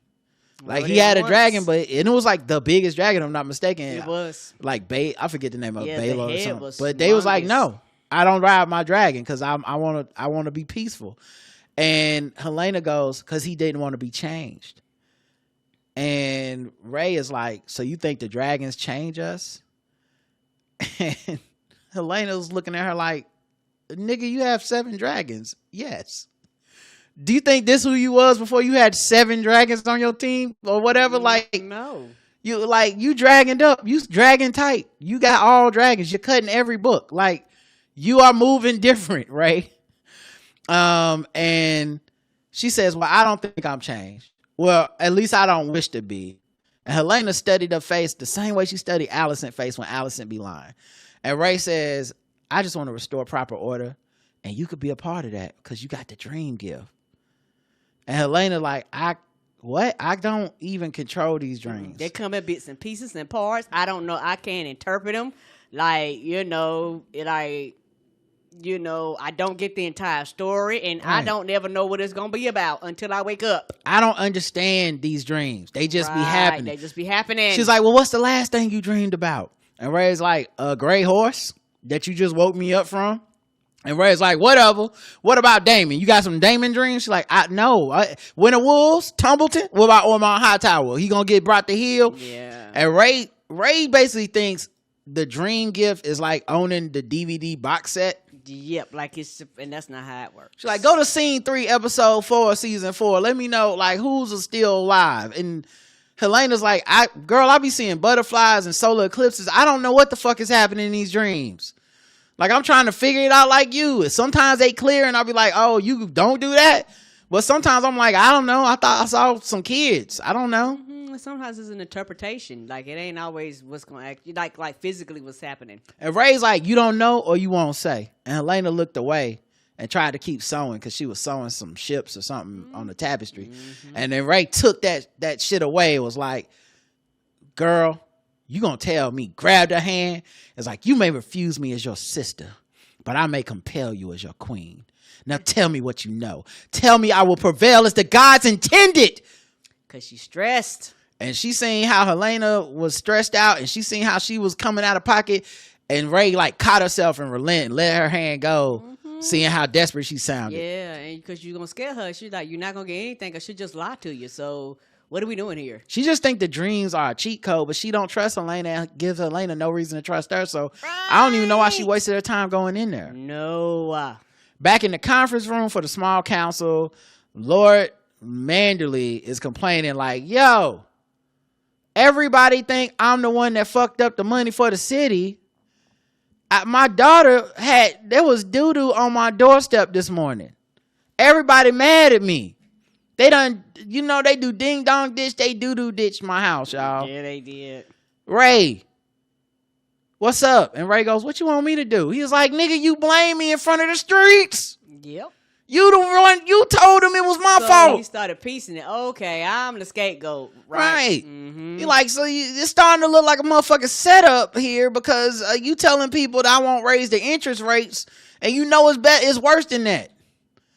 And she goes, well, what have you done? He's like, what can I do? Yep. We broke. I asked for taxes. You said we can't do taxes. I tried to get the gold. The gold is spent before I can even get the gold. You set me up. And he says this, and Messiah, whose idea was to do this exact plan to him, like get us a scapegoat to blame the economy on, she just in the background sipping her wine, looking away. Which was fucking hilarious. Amazing. This whole meeting was hilarious. Whole meeting. So then Ray is like, whatever, nigga. What's Corliss? Anybody know what's going on with Harrenhal? What's going on with Damon? Lord DEI is like, Damon left on an errand this morning. We don't even know what. He didn't tell us. He just left. We know now he left to go to the Vale because Lady Jane Aaron sent for him to be like, your daughter is acting a fool. So he just hopped on the first dragon smoking and got his ass over there. Mm-hmm. He also says Alan says the Riverman army is a day away from Tumbleton and the Valerians will be in King's Landing tomorrow. And Lord Manderlin is like, can we go back to the part where everybody want to kill me in the streets? Because I got a reputation to uphold. And Lady Frey cut him off like, yeah, whatever, nigga. What's up with Harrenhal? Ray's like, just take it. Shit, I don't care. Right, y'all run up in there and get fucked up. Leave me alone. Go back to the twins. And Lady Frey's like, I say less. I would love to go back to the twins. I hate this place and this ghetto ass council. Right, she does not want to be there. Right. This might be the end of their little podcast. But what's crazy is on a couple of levels, right? Because we know that Amon is alive at Harrenhal. And she knows he's alive. We haven't seen Vagar in a long time. But if Lady Frey and her soldiers show up at Harrenhal and Amon is there with Alice Rivers, the goat, he don't have an army. But if Vagar shows up, because he's gonna sense his master, right? Like that could be a epic L for everybody involved. And that might have been why she sent her. Just shut the fuck up and take it. Well, she told her it'll help me either way. Either y'all will occupy it and he won't have a place to go when he tries to return there, or you guys will go there and find him and kill him. So like, I don't, Ray's, that's actually one of the most strategic things she said this episode. Whether it works or not is not the point. It's just, I at least appreciate the strategy of like, I'm going to corner this guy. So yeah, she's like, yeah, I'm gonna go do that. Even though, Manderley's like, what about my reputation? The other whole thing, he gonna lose his buddy. So then Adam and Bayla bust into the room and they're like, yo, we found Sheep Stealer and he still got a rider. And Raina says, is it a new rider? And they're like, I don't know. We wasn't close enough to see. And you can hear the rumbling fire sound and it just drowns out like you don't hear another word at the meeting because Ray is so like, I need revenge. Damon been lying to me. What the fuck? So she gets up to walk into her room. Masaria is following her, and Masaria gonna use this chance to shit on Damon. She like, I told you can't trust him, girl. You can't trust these niggas out here. He be lying. He ain't even here. Okay, why he not here today? He didn't even say why he was going. He didn't even say why. And Ray is like, I've known him to lie, but never to. She's like, him to be capable of far worse than lying. He's always bitching about how he, how to rule, and he don't like that, and he impetuous, and he impatient. And who could say what alliance he may have formed with secret, and you found you lacking? He could be betraying you behind your back. And she's like, he's sworn to serve me, and I don't believe he will betray me. And Masaria reached out and grabbed her arm, like, girl. And it's the same one she got cut on. And Ray looked at her, and the soldiers, Secret Service looked at her, and then Masaria caught herself and grabbed and let her go and said, is that, just respectfully, is there anything this nigga could do that you wouldn't believe? And I guess that was the big joke, because Ray Nero says, you know what, Secret Service? Go get Sir Adam. So when we see Sir Adam and her show up in the Veil, it's specifically because she requested Sir Adam to go with her, right? To the Veil, and not Bayla. Maybe because she's Damon's daughter. That's why. That's why. So she's like, I don't want them problems. She wasn't sure if I gotta go fucking deal with Damon. I don't want it to have to. I don't need his daughter to. Okay. Put that together. I don't want to have to deal with you two. Not realizing the other one was there too. Yeah, she didn't know at that time. Raina was there, but yeah, that makes total sense. So then, when she's gone, Masaria has a little company over. She has our girl, Lady Sylvie, aka the big Tata mama at the whole house that runs the whole house, and she has her come to the throne room. And Sylvie's like, man, you really moved up, huh? And Masaria's like, yeah, it's just a throne room, girl. I be in here every day. It's just work to me. And Sylvie's like, you know what these swords remind me of? 100 little sharp cocks vying for attention. I guess I'm like, she always thinking about work. Yeah, that's how she make a living. And Masario's like, Ray gonna stop meeting with the petitioners. Okay, it's just gonna be. And I don't blame it. It's a lot. She and Sylvie's like, that's a mistake. And Masaria's like, girl, who you telling? I'm like, you need to meet them petitioners. And Masaria's like, but you know what? I'll hear the petitions in her place. And maybe you could stand in be the spokesperson for the people. And you come in here and tell me what the people need. And then I'll weigh what's important. I'll pull her to the side. I'll bend her ears, see if I can get some stuff for y'all. And Sylvie backed up and said, oh, the palace has changed you. You really acting brand new up in these white people's house. Did she go loud? And Masaria's like, my heart is with the downtrodden as it has ever been. And I believe her, but this is the thing about power. Like, the people don't necessarily trust you once you have the power, whether you're right or not. Right. And we've seen the meetings and how she's tried to steer things towards the people. The reason the small folk got food instead of fucking the Gold Coast getting their money was because of Massaria, but it don't matter. And so then Sylvie's like, oh, really? Or is it that you've styled yourself a champion to access these halls? Look at you in here rocking Balenciaga. All right. You know, that shit'll take me a year to earn that in the brothel. You know how many titty suckings I have to send out to get this much money to buy? Lots. To get the bread to buy even one of your suits? You thrill now to the tune you once abhorred. You ain't real no more. And Messiah's like, I can help the people. And Sylvia's like, what power do you have in truth except to flatter and cajole? Is that why you call me here? So I can look at these trappings and hold you in awe? A squirrel ain't nothing but a rat in a fur coat. And Messiah's like, this was a mistake. Leave. Security. And then security she did. came to get her. And Sylvia said, before I leave, I want you to know something. A hoe gonna always be a hoe to these rich people. And that's all you is. She was acting her ass off. I like that actress. Sylvie, yes. Let me tell you something else. This is like when ALC realized she had to stop going on them Dirtbag Left podcasts. Like she was like, wait a minute. Burn it all down? I'm part of all. What the fuck? I'm in here trying to help us. And it was like, nope, burn it down. Feel the burn.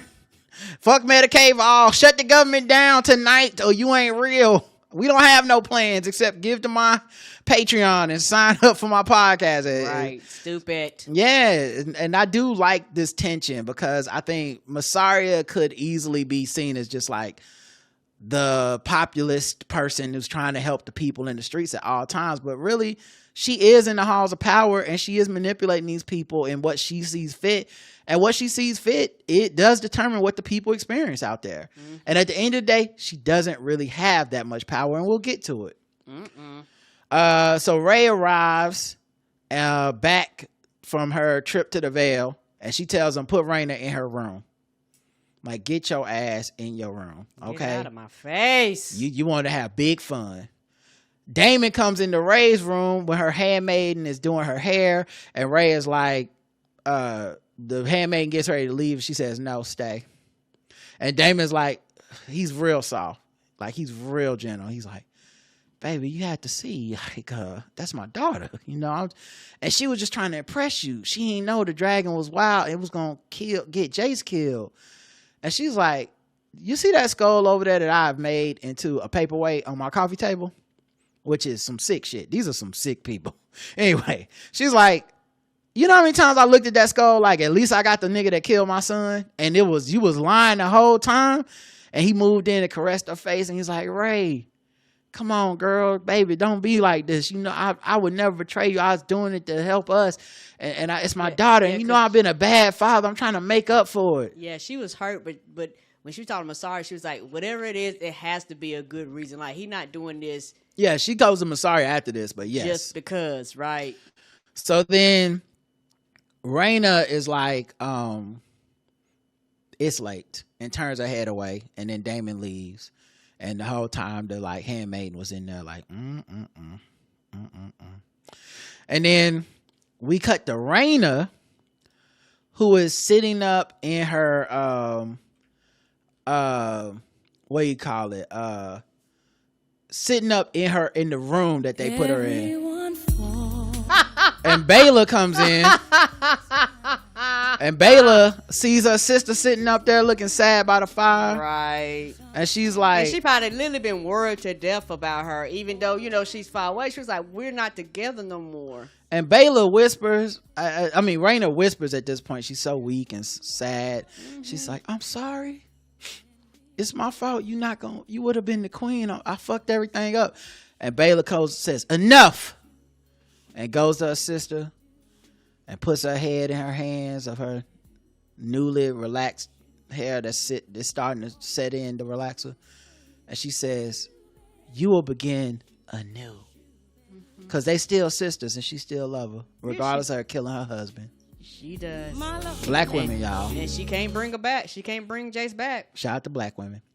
Alan gets a package downstairs. The package is his daddy's finger. That's what Orman cut off with that knife when he said, "One more thing, Corliss." Yes, and it still got the ring that comes with the office of the hand. Mm-hmm. So what's interesting to me about this is that last week Rhaenyra got that message that said, "We have your hand."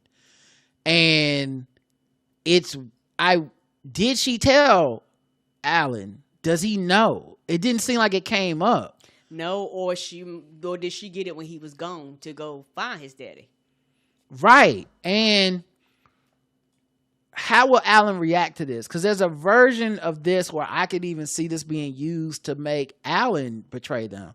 I don't know what his relationship with Corliss is like, but I can see Orman having that as leverage. Like, I got your daddy if you want him alive, because he made sure the package went to him.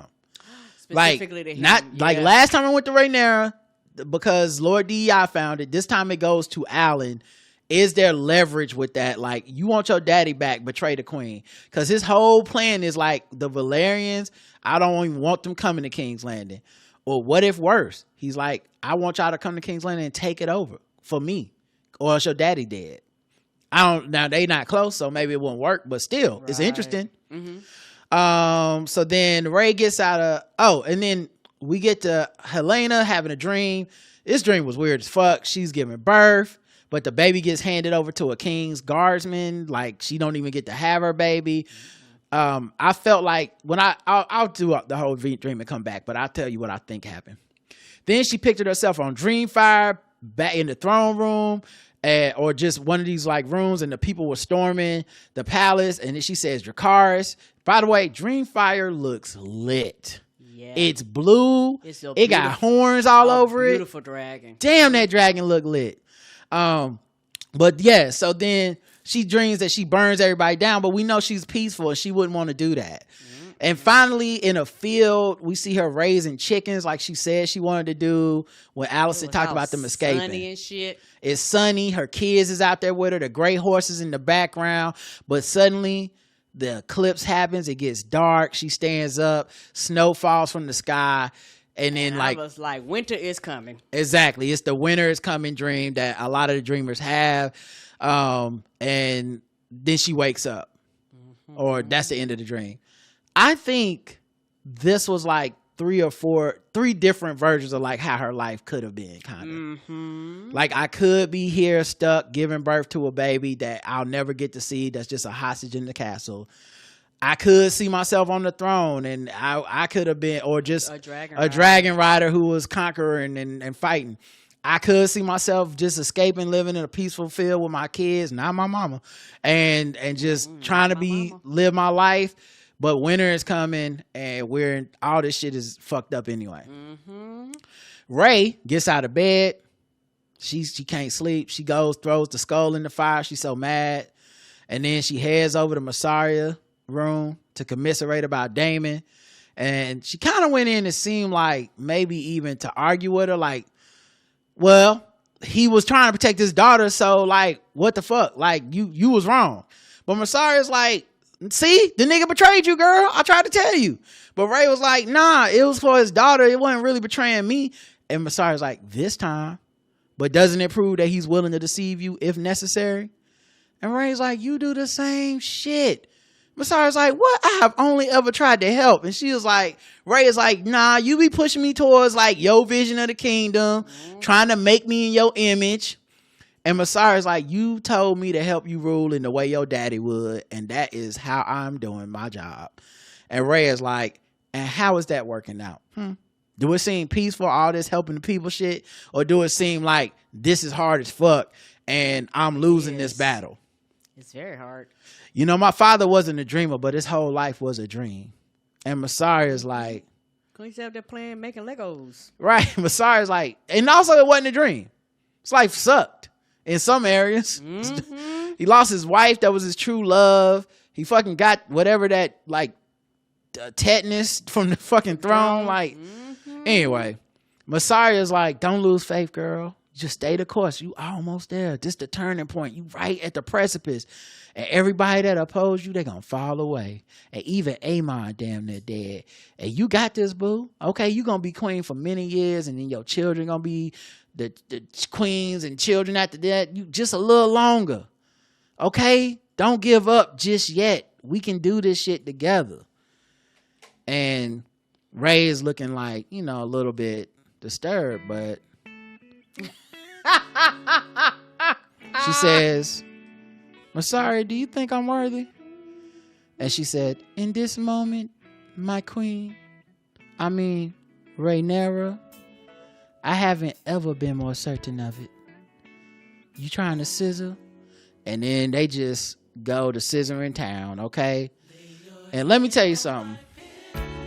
That girl, Sylvie, she might have been trying to insult Massaria, but what she really did was tell the truth and had Massaria inspired to lean into her whole superpowers. And she got out of that jam. Yeah. Okay? She said, let me lay this pussy on you real quick. And you know what? Rhaenyra she calmed all the way down. Last one, Aegon and Larys and Tyler and Lannister on the road. On the road again. Tyler Lannister and Larys, they arguing about where Aegon should go. Oh, he gotta go to Bravos. Now he gotta go to Lannisport. No, they still going on. Aegon like, shut up. We going to Bravos. I already decided. Then they see people on the road. They leaving they little villages in a hurry. They leaving heavy. I'm talking about like hundreds of people just start flooding. They was like, whatever happened, it's big for this many people to be leaving at once. Something going on. One dude was just holding a pig. Yes, he must have picked it up from his phone. I was like, these people just grabbed what they could get. And they was like, it's an army coming, and that's why we got to leave the villages. And they like, who the army? And they like, it's the Mootons. I don't know much about the Mootons. I haven't seen any of them in any of the stuff, but whatever. But the point is, they Rhaenyra's army. So they looking for, like, if they find Aegon, Larys, or Tylan, this won't be good for them. So then Aegon's like, well, they can't be looking for me. They don't even know I'm alive. Right. So they go a little further, see the road is blocked by all them people. Tylan's like, we got to turn around, back to Rook's Rest. Larry's like, nigga, we killed the dude from Rook's Rest. They might be looking for us. They might know who we are. But Tylan's like, we could go there. They got walls that's fortified. We can just wait this shit out till the army left, get back on the road. And while they go into Rook's Rest, here come Tangletongue, who was the guy who was like second in command, who they picked on for having a stutter. Right. Let me tell you something about Tangletongue. I don't know if this is like the actual the writers and the show fucked up, or if this is some deeper shit. I don't understand this in the book. Don't write in if it is. When I tell you this nigga Tangletongue was talking smooth as shit, he wasn't stuttering at all. I didn't even know it was the same nigga. If they wouldn't have called him Tangletongue, I'm like, dude, he just be acting that way around the other dude? He might be. Like, he was like, hey, man, don't go that way. They going to Rook's Rest. They fucking shit up, bro. Don't, like, and you know, Tylan, they looking for you. It's you. They think you got the goal. So, if I was y'all, I would turn around. He was like, oh, right, also, everybody knows what he looks like, right? Also, have y'all seen Janos? That's the dude Aegon killed last week and shanked him to death. And they like, nah, Janos, oh no, we ain't heard of him. Don't be looking at no shallow graves in the woods, though. He's definitely not there. And so the soldiers are looking for Tylan to get the Queen's gold back. Aegon steps off his horse because they're basically surrounded. They don't have any good place to go. And Larys is like, Tylan, you know what you need to do, right? You got to give yourself up. And then me and Aegon can escape. Because once they find you, they're going to go ahead and head to King's Landing. And Tylan like, if I do that, they'll flay me. They're going to fuck me up. And he's like, well, they will fuck you up before that be for your king. You be doing the right thing. Got to be loyal now. Stick to it. And Tylan like, no, Aegon, come with me. Me and the mercenaries, we just going to get some fast horses. We can escape. We can get the Dragonstone. Yeah. And Larys is like, you being real selfish right now. What's a little flaying for your king, brother? What's a little flaying? I thought you was a dog. And Aegon was like, both of y'all can leave. Okay? I'm done running. I'm going to die on my own terms. Okay, I'm tired. I'm the king. If they kill me like this, I'm dying in a pit. I'm going to die from an arrow in the back. No, I'm going out like a king. I'm going to find where my dragon is dead at. I'm going to chill with my dragon, and I'm just going to let them come find me, and then I'm going to fucking die with the dragon, and at least I'll go out like the blaze of glory. And because the last thing I want is people thinking my bitch ass brother killed me in the keep. Right. And Talon's like, well, I'll stay with you. And Laris is like, that's interesting. And the mercenaries are like, I'm out. I don't even know y'all niggas. Bye. He turned around. They was like, they got up their asses right on the way. I'm not dying for this. Nope. I didn't sign up for this. And Laris is like, you sure? You need, you gonna die like this? And Aegon like, yep. And he's like, well, time to hit that old dusty trail. Right, because he was like, I am no use because I can't fight. Unless you need me to stay. And Talon's like, you coward. You just gonna, so I'm supposed to want to get flayed, but you can't even fight to the death for the king? And he's like, brother, I'm crippled. Right. I can't fight. Which is valid. I'll just be there for window dressing. In the way, just an extra person. He's like, but what I can do, he's like, unless Aegon make me stay. And Aegon like, nah, do what you gotta do, leave. And he's like, well, don't worry, y'all. I'm gonna spread the story of Aegon, the brave and the bold king, and the annals will write you as a hero in the history books. Yep. And I think it's interesting because I'm like, from my understanding, this book is written from the perspective of like the stories that were told, but you don't actually know how much is real. So this show is giving us like, this is how it really happened, but the book is like, it's lies and misinformation and stuff that's just blurry. But that means that your people like Laris, great liars and storytellers, probably are pretty valuable to the annals of history. And I wonder if that's how someone like Kristen Cole goes down as a hero to the realm and not a dumb coward that died in the mud like Ormond thinks. Because what if Laris is the guy that gets to write the history books? Yep. Because even if Aegon survives, Laris will have put a story of his legendary whatever out there as opposed to one of like, oh, this rapey ass weirdo that was very selfish and a bad person. Like, no, he would never let that happen. Nope, he's gonna tell a great redemption story. And then all the people on the other side that's not the Greens, I'm sure he's like, and Rhaenyra was crazy as hell, and Daemon was a piece of shit. Like, so it just makes you think about that. I haven't read the books, but it just makes you wonder how it will be received. Agreed. So then he leaves. He's like, bye y'all, I'm gonna go tell the stories. In the woods at night, Tylan and Aegon hear the army marching closer. It's a big ass army. Huge. Tylan pulls out his sword and is like, a final stand then, sir, Tylan? Is what Aegon says. And Tylan looks back and says, your grace. And the army pulls up in the dead of night. And they like, we claim this land for Rhaenyra. Y'all need to throw your swords down, bend the knee. And Aegon's like, actually, I think I'm going to leave. This was stupid. Bye. And he goes, no. And Tylan turns around and says, you gonna run? After all that shit you talked? And then Aegon gimpily walks over to his bag, pulls out a sword and says, we shall not surrender to the false queen. And the soldiers laughed at the sight of a half-burned, gimpy man and Tylan Lannister. And they're like, it's a million of us. It's two of y'all. And then this guy goes, wait a minute. Is that Tylan Lannister? Where's the gold? Tell us where the gold is and you can die with your ears attached. We won't kill you. We won't torture you. And then Aegon's like, he starts to give a speech. Actually, let me unsheath this sword. Shing!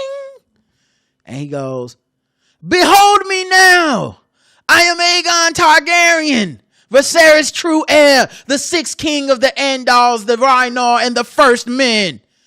I was anointed by the high septon in the light of the seven, and it is in their light that I stand before you now. Strike me down, and the stranger will take retribution. The warrior's sword will be judgment upon you. And as he's saying this shit, you can see the men start backing away. Yeah, nobody knows why.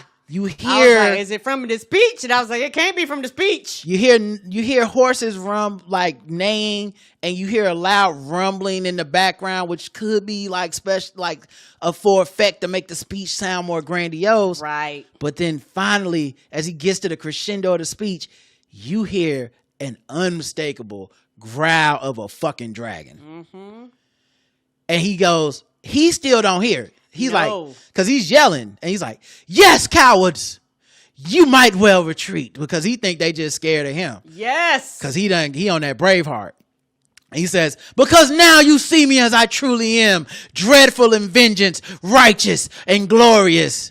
And then now Tylan turns around. Yeah, because it was like, they scared of something. What the fuck is they scared of? And you see the look on Tylan's face like, what the fuck? And he goes down to one knee. And that finally makes Aegon turn around like, what the fuck is oh my God, it's Sunfire. Yes, come on through, Sunfire. Oh my God, baby girl. It is Sunfire. We are back in motherfucking business. He showed up and said, you niggas thought I was dead. Right, niggas thought I was dead. Dead.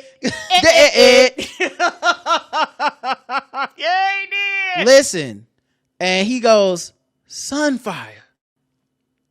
And Sunfire face is half burnt up. Like his face half They burnt look up. identical. Yes. Like, honestly, I ain't never seen nobody on this show sync with a dragon like this since Danny Byrne King's Landing. Right. Like, them niggas was one.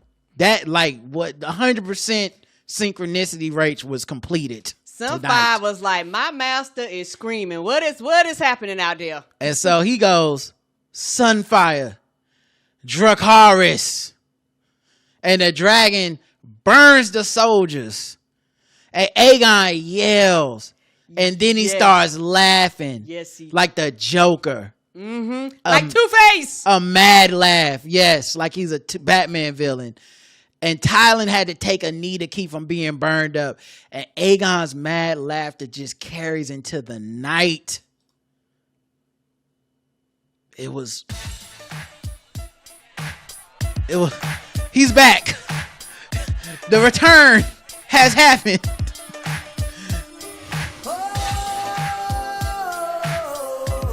But also,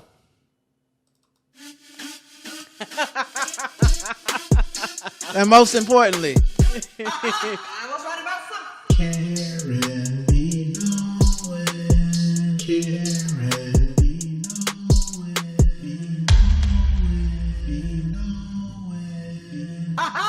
was right about something. You called that shit. Yeah, but and I think for me, the thing that made me think that dragon was still alive, I was just like, the character's too important, like the character. And then I was like, yeah, he's seen the dragon, but I like something was like, there's no way that dragon could be dead. Also, why would you keep Aegon alive as a character if something important wasn't going to happen? Yeah, because it's like he should just be dead. The dragon's dead. I was like, that dragon is not dead. Yeah, and like, I'm not gonna lie, man, they really twisted the screws. Like, remember earlier it was like they saw the rotting corpse. Like Baylor reported the like, is Baylor gonna get in trouble? Because she said, I saw the dragon was dead. Yeah, and that's true. The dragon wasn't moving. It had started decaying. Right. Yes. Like, they gonna be upset with her. Like, you of lied. course, How was I supposed to know the dragon wasn't moving? all the little Easter eggs and clues they dropped, like the Alice the goat talking about the frog hibernating in the winter and then coming back when the enemies don't expect it. We thought she was talking about Aemon and his nursing his injury, but it really turned out to be Aegon's dragon. It really was sitting there letting everybody think it was dead until it was time to pop out on niggas and nobody was ready. So yeah, it's just this could be crazy. And I wonder what kind of ambitions, because he still is technically the king. He was declared that by the Seven. He was sitting on the throne. He is alive. His brother Aemon would not be king as long as he's alive. He's no longer bedridden and drugged up. Like, he could be a problem. And my thing is, I think for me personally, it was smart for Larys to leave, because Larys was like, Larys thought he was gonna die. But I was like, oh yeah, Laris wouldn't want to be a part of this right here. Of this? Why do you say that? Because Laris' thing was, hey, let's get you somewhere, you build your reputation up, and then you kind of come back later on. Because I think if he would have left with Laris, the dragon would have just followed them wherever they went. So they've been discovered anyway. Here's the thing, though. Laris is really good at adapting the plans. You know what? That's true. I really feel like they need to get back with Laris. You know what? Now that they got a dragon, they actually what? got a little something more to cook with. And you know what? And I think they might, because I really do think that he still desires that guidance from Laris. I think he still desires that guidance. So I think it would not be surprised if they just went back and was like, hey, dog, we got a dragon now. And What's the plan? The thing is, Tywin Lannister proved himself. He's loyal. He was going to die for that man. He was. So I have a lot of respect for Tywin that I didn't have last week. But at the same time, the scheming and the scamming, that's Laris's thing. And I feel like... He put it this, a scammer can spot a scammer. Yes. And so, like you said, he was like, hey, don't follow this plan, because if your plan is to stay undercover, you don't want that. Because the second you go there, everybody's going to make all these proclamations and all that stuff. And now that he has his,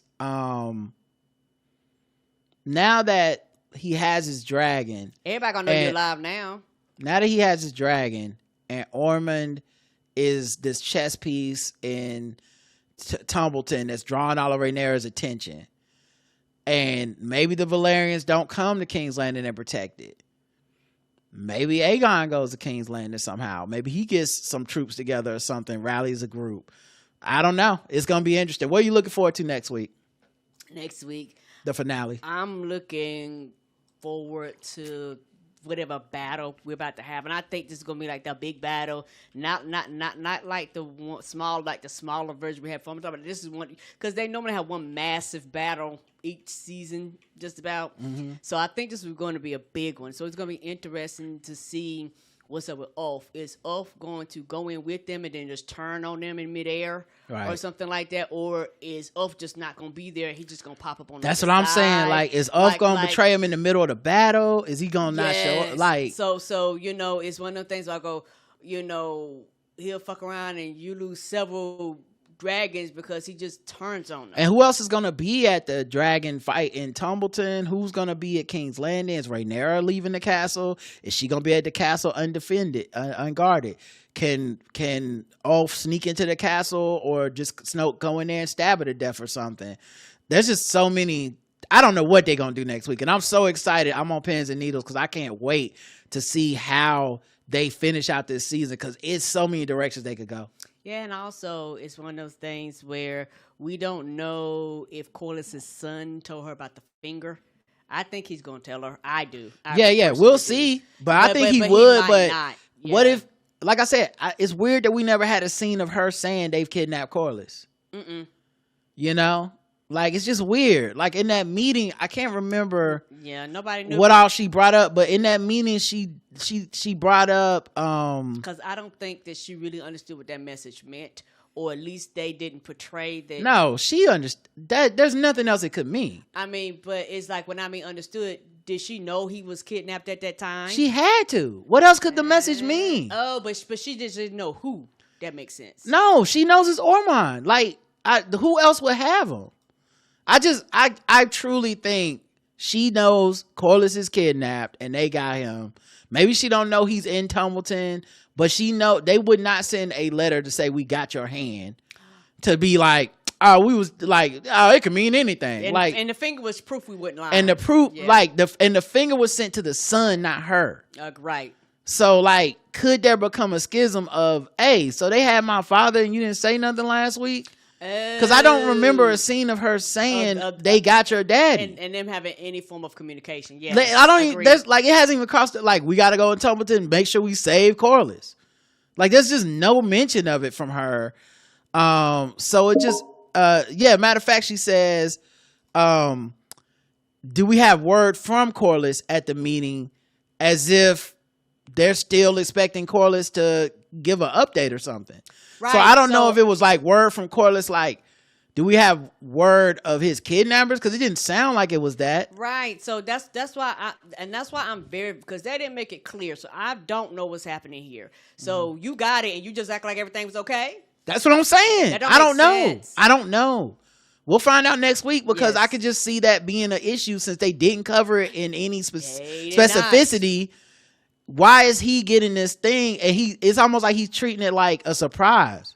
Like, it's not like he's like, Yes. damn, they do got my daddy. This makes sense. It was like, what the fuck is his finger doing here? Right. So they done had my daddy?